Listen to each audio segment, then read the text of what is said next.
புலவர் அருமையாக இசையோடு ஒரு பாட்டு பாடினார். போதியம் திருநிழல் புனித நிற்பரவுதும் மேதகு நந்திபுரி மன்னர் சுந்தர சோழர் வன்மையும் வனப்பும் திண்மையும் உலகிற் சிறந்து வாழ்கெனவே. போதியம் திருநிழல் புனித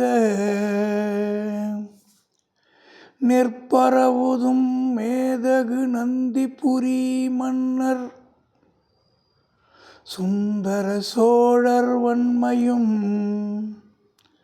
வனப்பும் திண்மையும் உலகிற் சிறந்து வாழ்கவெனவே. பாடலை கேட்ட உடனே புலவர்கள் அத்தனை பேரும் நன்று நன்று, ரொம்ப அருமை அப்படின்னு பாராட்டினாங்க. புத்தர்கள் அந்த மதத்தை சேர்ந்தவங்க இவ்வளவு நன்றியுடலாக இருப்பது வியப்பு வியப்புன்னு ஒரு வீர சைவ கவிராயர் பாராட்டினார். ஆம், அது வியப்பான காரியம்தான்.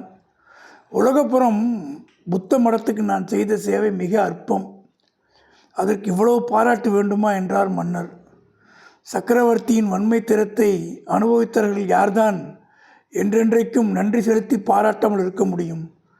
இந்திரனும் சூரியனும் சிவபெருமானும் கூட தங்களுடைய வன்மையின் பயனை அனுபவித்திருக்கிறார்கள் என்றார் மற்றொரு புலவர் சிரோமணி. சுந்தர சோழர் முகத்தில் புன்னகை தவிழ, அது என்ன, இந்திரனும் சூரியனும் சிவபெருமானும் கூடவா? அவர்கள் எதற்காக என்னிடம் நன்றி செலுத்த வேண்டுமாம் என்று கேட்டார். இதில் ஒன்று கவனிக்கணும். அந்த நாளில் பழையாறை நகருக்கு நந்திபுரி அப்படின்னு பேர் உண்டு. சில காலத்துக்கு முன்பு சோழ மண்டலம் பல்லவர் ஆட்சிக்கு இருந்தபோது நந்திபுரி என்னும் பெயர் பிரபலமாக விளங்கிச்சு. அதனால தான் இந்த பழம்பாடலை நந்திபுரி மன்னர்னு சொல்லியிருக்காங்க. ஒரு பாடலை சொல்ல அனுமதி தர வேணும்னு கேட்டார் அந்த புலவர். அப்படியே நடக்கட்டும் என்றார் மன்னர். புலவர் கையில் கொண்டு வந்த ஓலையை பிரித்து படிக்கலானார். இந்திரன் ஏற கரி அலத்தார் பரி ஏழளித்தார் செந்திரு மேனி தினகரற்கு சிவனார் மனத்து பைந்துகிலேற பல்லக்களித்தார் பழையாறை நகர் சுந்தர சோழரை யாவரொப்பார்கள் இத்தொன்னிலத்தே. இதை அவர் பாட்டாக படித்தார். இந்திரன் ஏற கரியளத்தார் பரியேழளித்தார் செந்திரு மேனி தினகருக்கு செந்திரு மேனி தினகரற்கு சிவனார் மனத்து பைந்துகிலேற பல்லக்களித்தார் பழையாறை நகர் சுந்தர சோழரை யாவரொப்பார்கள் இத்தொன்னிலத்தே.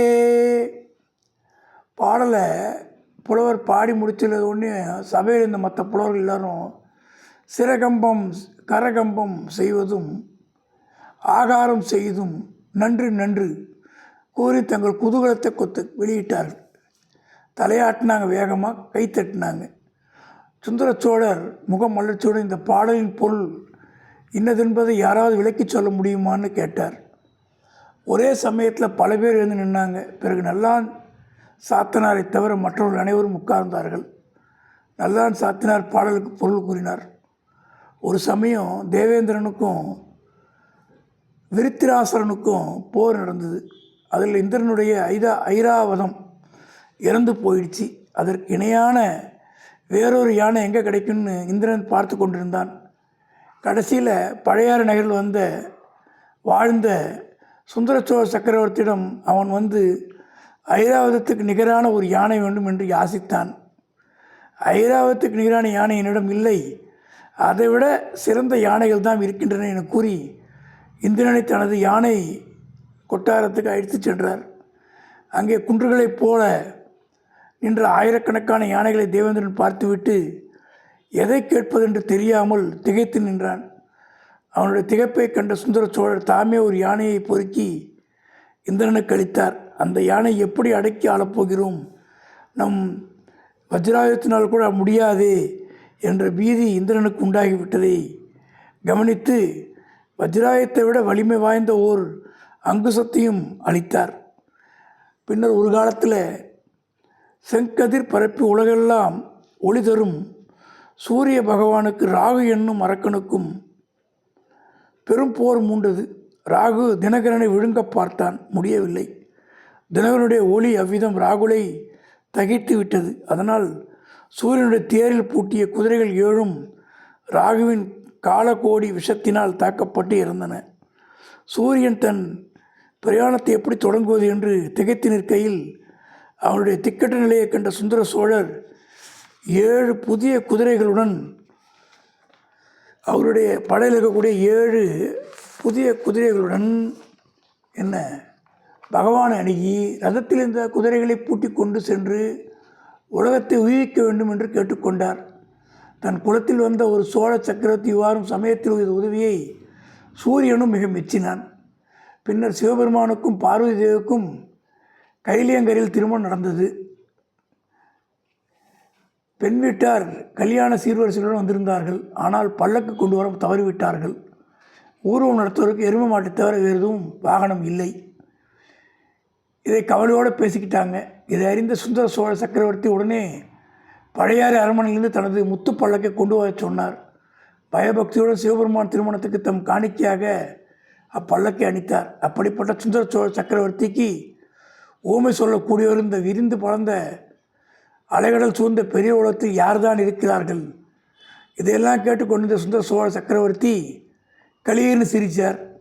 நோயின் வேதனையில் நெடுநாள் சிரித்தறியாத சக்கரவர்த்தியின் சிரிப்பு அவருடைய இணைபிரியா பத்தினியான மலையமான் மகள் வானவன் மாதேவிக்கும் தாதியர்களுக்கும் அரண்மனை வைத்தியருக்கும் கூட சிறிது உற்சாகத்தை அளித்தது.